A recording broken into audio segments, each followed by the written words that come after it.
श्री राम जय जय राम। श्री राम जय जय राम। श्री राम जय जय राम। श्री राम जय जय राम। श्री राम जय जय राम। श्री राम जय जय राम। माँ भारती को प्रणाम। हिसाली वाली मैया के चरणों में प्रणाम। पावन चिंतन धारा आश्रम की ओर से सभी को राम राम। रामायण का पठन जितना मुझे आनंदित कर रहा है, आशा करती हूँ कि इसका श्रवण आपको भी उतना ही आनंदित कर रहा होगा।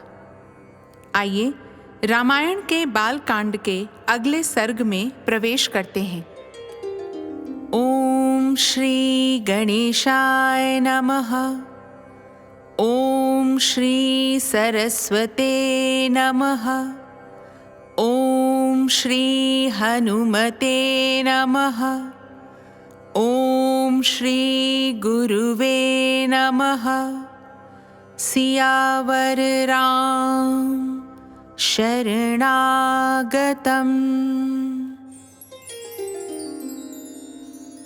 चौदहवां सर्ग।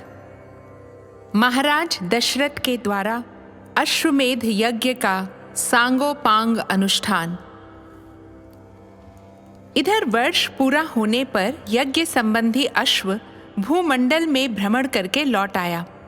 फिर सरयू नदी के उत्तर तट पर राजा का यज्ञ आरंभ हुआ। महामनस्वी राजा दशरथ के उस अश्वमेध नामक महायज्ञ में ऋष्य श्रृंग को आगे करके श्रेष्ठ ब्राह्मण यज्ञ संबंधी कर्म करने लगे। यज्ञ कराने वाले सभी ब्राह्मण वेदों के पारंगत विद्वान थे, अतः वे न्याय तथा विधि के अनुसार सब कर्मों का उचित रीति से संपादन करते थे और शास्त्र के अनुसार किस क्रम से किस समय कौन सी क्रिया करनी चाहिए इसको स्मरण रखते हुए प्रत्येक कर्म में प्रवृत्त होते थे। ब्राह्मणों ने प्रवर्ग्य अश्वमेध के अंगभूत कर्म विशेष का शास्त्र, विधि, मीमांसा और कल्प सूत्र के अनुसार संपादन करके उपसद नामक इष्टि विशेष का भी शास्त्र के अनुसार ही अनुष्ठान किया। तत्पश्चात शास्त्रीय उपदेश से अधिक जो अति देशतः प्राप्त कर्म है उस सब का भी विधिवत संपादन किया। तदनंतर ततत कर्मों के अंगभूत देवताओं का पूजन करके हर्ष में भरे हुए उन सभी मुनिवरों ने विधि पूर्वक प्रातः सवन आदि अर्थात प्रातः सवन, माध्याह्न दिन सवन तथा तृतीय सवन कर्म किए। इंद्र देवता को विधि पूर्वक हविष्य का भाग अर्पित किया गया। पाप निवर्तक राजा सोमलता का रस निकाला गया। फिर क्रमशः माध्याह्न दिन सवन का कार्य प्रारंभ हुआ। तत्पश्चात उन श्रेष्ठ ब्राह्मणों ने शास्त्र से देखभाल कर मनस्वी राजा दशरथ के तृतीय सवन कर्म का भी विधिवत संपादन किया। ऋष्य श्रृंग आदि महर्षियों ने वहां अभ्यास काल में सीखे गए अक्षरों से युक्त, स्वर और वर्ण से संपन्न मंत्रों द्वारा इंद्र आदि श्रेष्ठ देवताओं का आवाहन किया। मधुर एवं मनोरम सामगान के लय में गाए हुए आह्वान मंत्रों द्वारा देवताओं का आवाहन करके होताओं ने उन्हें उनके योग्य हविष्य के भाग समर्पित किए।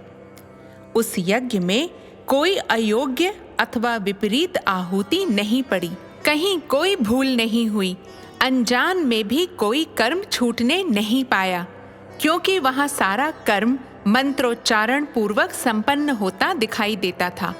महर्षियों ने सब कर्म क्षेम युक्त एवं निर्विघ्न परिपूर्ण किए। यज्ञ के दिनों में कोई भी ऋत्विज थका मांदा या भूखा प्यासा नहीं दिखाई देता था। उसमें कोई भी ब्राह्मण ऐसा नहीं था जो विद्वान न हो अथवा जिसके 100 से कम शिष्य या सेवक रहे हों।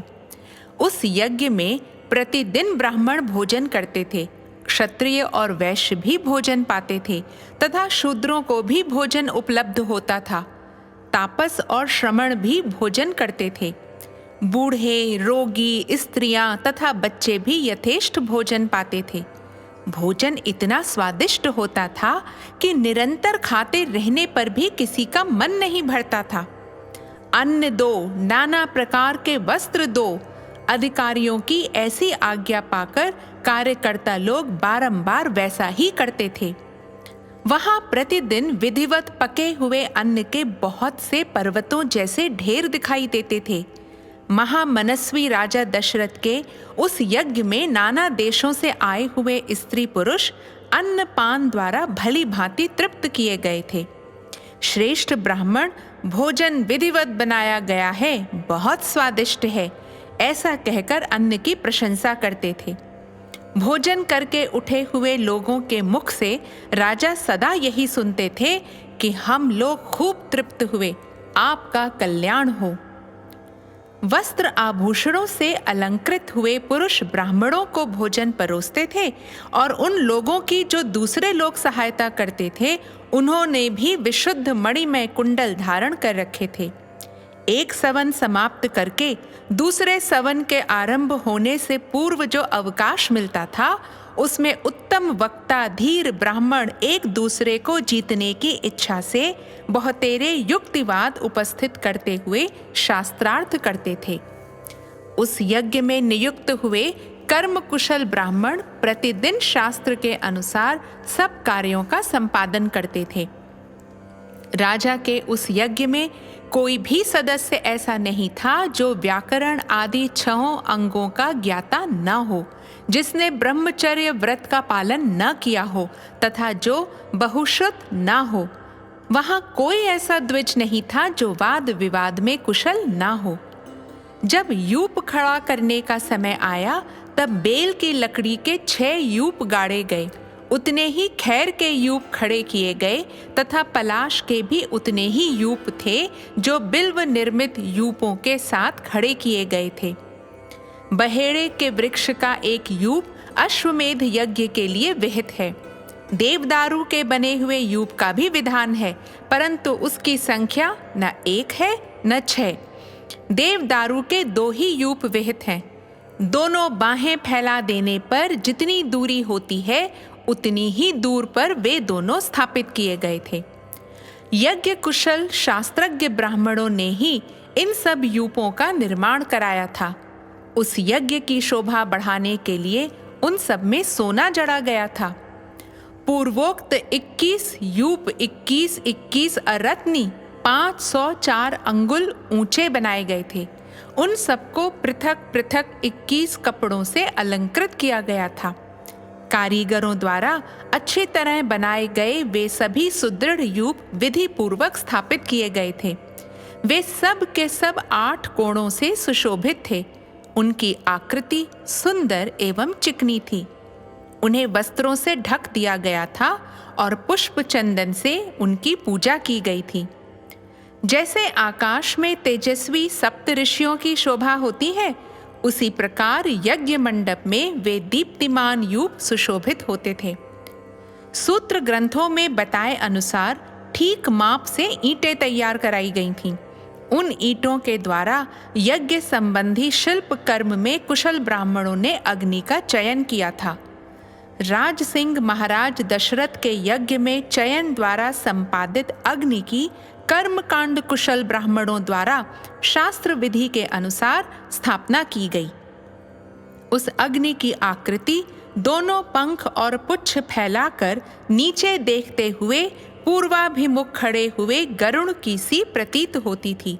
सोने की ईंटों से पंख का निर्माण होने से उस गरुड़ के पंख सुवर्ण में दिखाई देते थे। प्रकृत अवस्था में चित्त अग्नि के 6 प्रस्तार होते हैं, किंतु अश्वमेध यज्ञ में उसका प्रस्तार 3 गुना हो जाता है। इसलिए वह गरुणाकृति अग्नि 18 प्रस्तारों से युक्त थी। वहां पूर्वोक्त यूपों में शास्त्र विहित पशु, सर्प और पक्षी विभिन्न देवताओं के उद्देश्य से बांधे गए थे।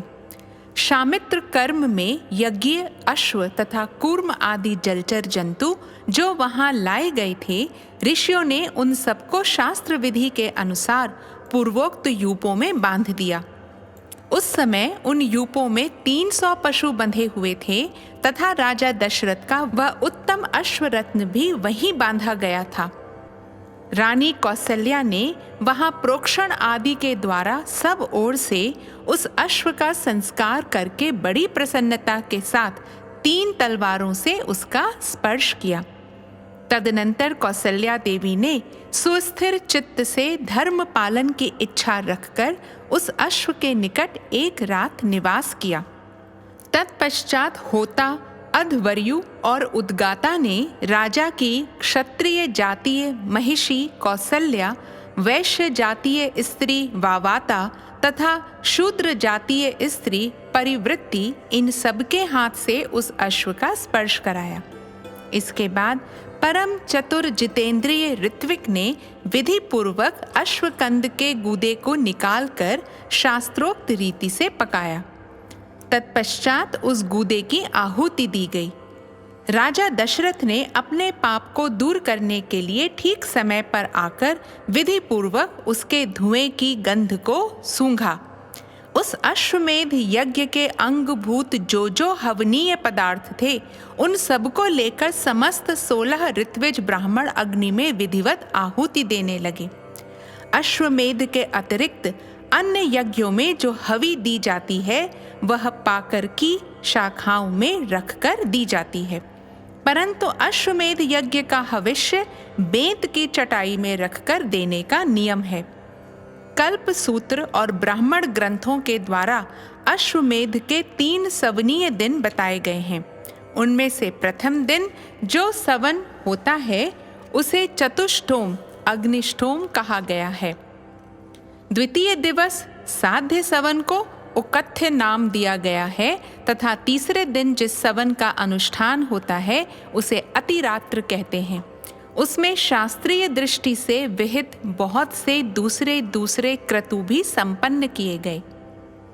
ज्योतिष्टोम, आयुष्टोम यज्ञ, 2 बार अतिरात्र यज्ञ, 5वां अभिजित, 6ठा विश्वजित तथा 7वें 8वें आप्तोर्याम, ये सब के सब महाक्रतु माने गए हैं जो अश्वमेध के उत्तर काल में संपादित हुए। अपने कुल की वृद्धि करने वाले राजा दशरथ ने यज्ञ पूर्ण होने पर होता को दक्षिणा रूप में अयोध्या से पूर्व दिशा का सारा राज्य सौंप दिया। अध्वर्यु को पश्चिम दिशा तथा ब्रह्मा को दक्षिण दिशा का राज्य दे दिया। इसी तरह उद्गाता को उत्तर दिशा की सारी भूमि दे दी। पूर्व काल में भगवान ब्रह्मा जी ने जिसका अनुष्ठान किया था, उस अश्वमेध नामक महायज्ञ में ऐसी ही दक्षिणा का विधान किया गया है। इस प्रकार विधि पूर्वक यज्ञ समाप्त करके अपने कुल की वृद्धि करने वाले पुरुष शिरोमणि राजा दशरथ ने ऋत्विजों को सारी पृथ्वी दान कर दी। यों दान देकर इक्ष्वाकु कुल नंदन श्रीमान महाराज दशरथ के हर्ष की सीमा न रही, परंतु समस्त ऋत्विज उन निष्पाप नरेश से इस प्रकार बोले, महाराज, अकेले आप ही इस संपूर्ण पृथ्वी की रक्षा करने में समर्थ हैं। हम में इसके पालन की शक्ति नहीं है, अतः भूमि से हमारा कोई प्रयोजन नहीं है। भूमिपाल, हम तो सदा वेदों के स्वाध्याय में ही लगे रहते हैं। इस भूमि का पालन हमसे नहीं हो सकता, अतः आप हमें यहाँ इस भूमि का कुछ निष्क्रय मूल्य ही दे दें। नृपश्रेष्ठ, मणि, रत्न, सुवर्ण, गौ अथवा जो भी वस्तु यहाँ उपस्थित हो, वही हमें दक्षिणा रूप से दे दीजिए। इस धरती से हमें कोई प्रयोजन नहीं है। वेदों के पारगामी विद्वान ब्राह्मणों के ऐसा कहने पर राजा ने उन्हें 10 लाख गौवें प्रदान की, 10 करोड़ स्वर्ण मुद्रा तथा उससे 4 रजत मुद्रा अर्पित की। तब उस समस्त ऋत्विजों ने एक साथ होकर वह सारा धन मुनिवर ऋष्य श्रृंग तथा बुद्धिमान वशिष्ठ को सौंप दिया। तदनंतर उन दोनों महर्षियों के सहयोग से उस धन का न्याय पूर्वक बंटवारा करके वे सभी श्रेष्ठ ब्राह्मण मन ही मन बड़े प्रसन्न हुए और बोले, महाराज, इस दक्षिणा से हम लोग बहुत संतुष्ट हैं। इसके बाद एकाग्र चित्त होकर राजा दशरथ ने अभ्यागत ब्राह्मणों को 1 करोड़ जाम्बुनत सुवर्ण की मुद्राएं बांटी। सारा धन दे देने के बाद जब कुछ नहीं बच रहा, तब एक दरिद्र ब्राह्मण ने आकर राजा से धन की याचना की। उस समय उस रघुकुल नंदन नरेश ने उसे अपने हाथ का उत्तम आभूषण उतारकर दे दिया। तत्पश्चात जब सभी ब्राह्मण विधिवत संतुष्ट हो गए, उस समय उन पर स्नेह रखने वाले नरेश ने उन सबको प्रणाम किया। प्रणाम करते समय उनकी सारी इंद्रियां हर्ष से विह्वल हो रही थीं। पृथ्वी पर पड़े हुए उन उदार नरवीर को ब्राह्मणों ने नाना प्रकार के आशीर्वाद दिए। तदनंतर उस परम उत्तम यज्ञ का पुण्य फल पाकर राजा दशरथ के मन में बड़ी प्रसन्नता हुई।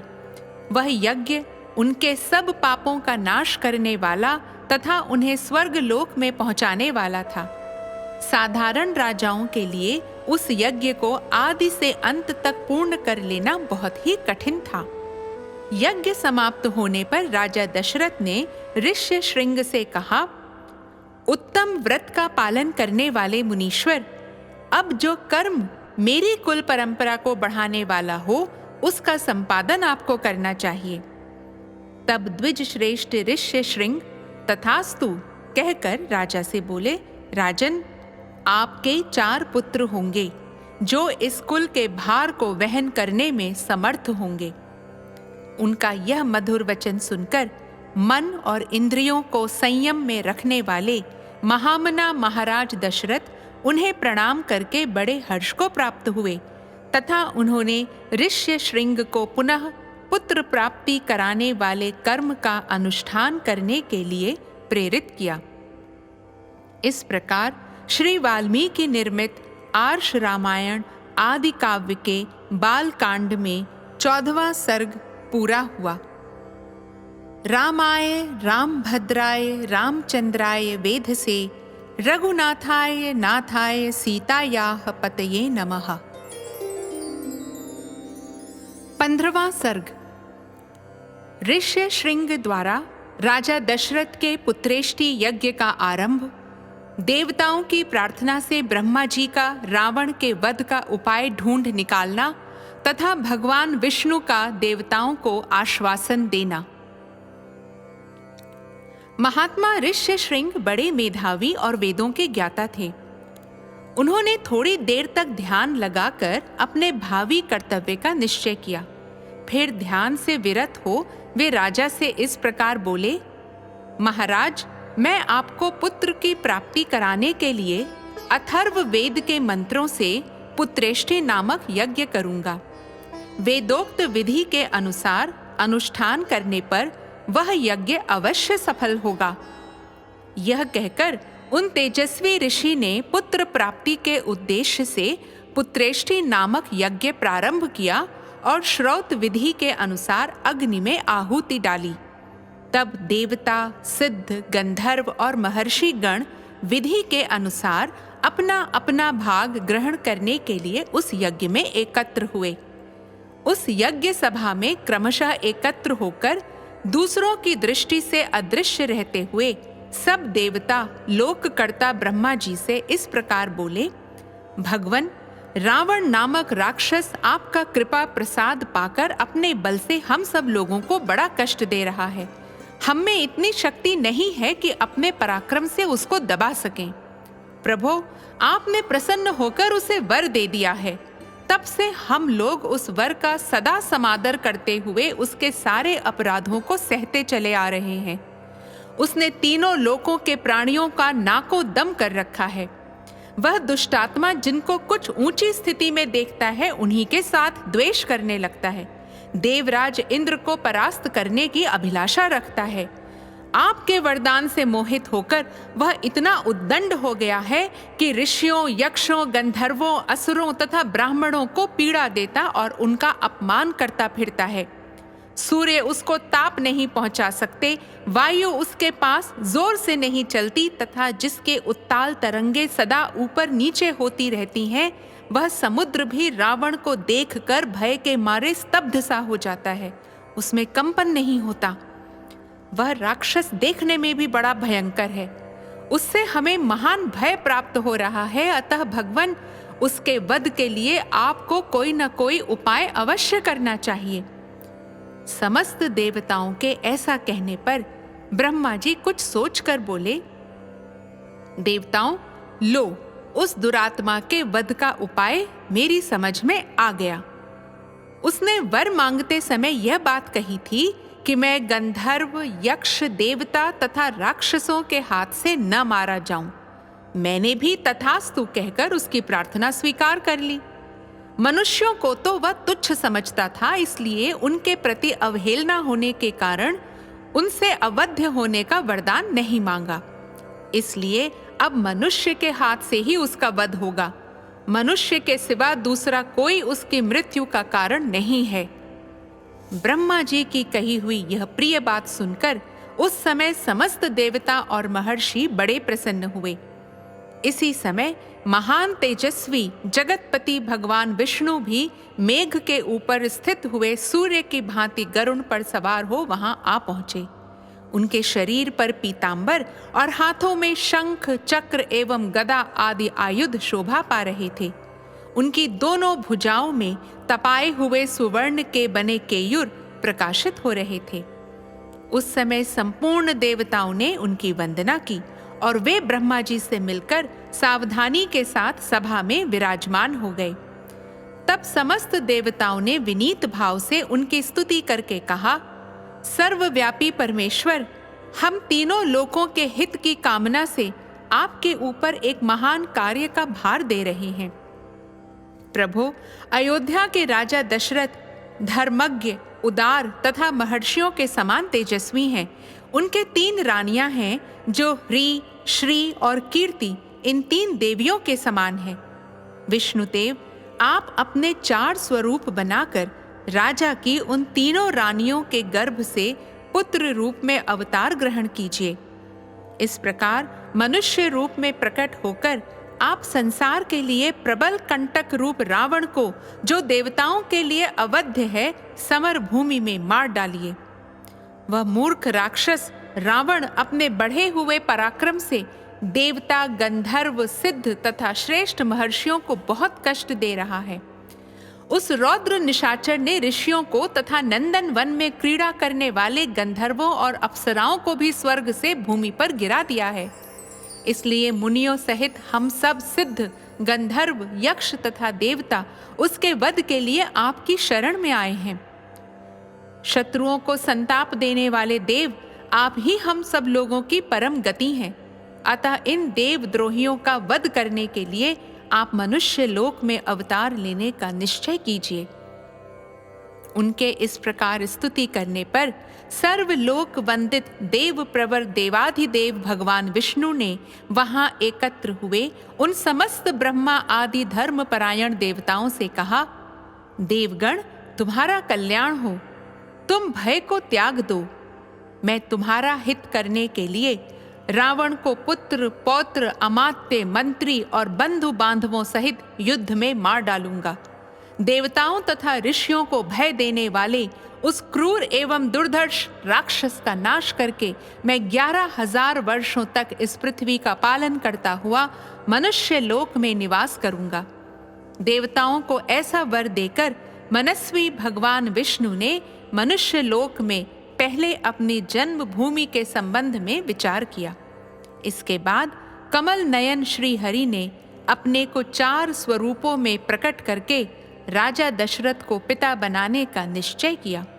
तब देवता, ऋषि, गंधर्व, रुद्र तथा अप्सराओं ने दिव्य स्तुतियों के द्वारा भगवान मधुसूदन का स्तवन किया। वे कहने लगे, प्रभो, रावण बड़ा उद्दंड है, उसका तेज अत्यंत उग्र और घमंड बहुत बढ़ा चढ़ा है। वह देवराज इंद्र से सदा द्वेष रखता है, तीनों लोकों को रुलाता है। साधुओं और तपस्वी जनों के लिए तो वह बहुत बड़ा कंटक है। अतः तापसों को भय देने वाले उस भयानक राक्षस की आप जड़ उखाड़ डालिए। उपेंद्र, सारे जगत को रुलाने वाले उस उग्र पराक्रमी रावण को सेना और बंधु बांधवों सहित नष्ट करके अपनी स्वाभाविक निश्चिंतता के साथ अपने ही द्वारा सुरक्षित उस चिरंतन वैकुंठ धाम में आ जाइए, जिसे राग द्वेष आदि दोषों का कलुष कभी छू नहीं पाता है। इस प्रकार श्री वाल्मीकि निर्मित आर्ष रामायण आदि काव्य के बाल कांड में 15वां सर्ग पूरा हुआ। रामाय रामभद्राय रामचंद्राय वेधसे रघुनाथाय नाथाय सीतायाः पतये नमः।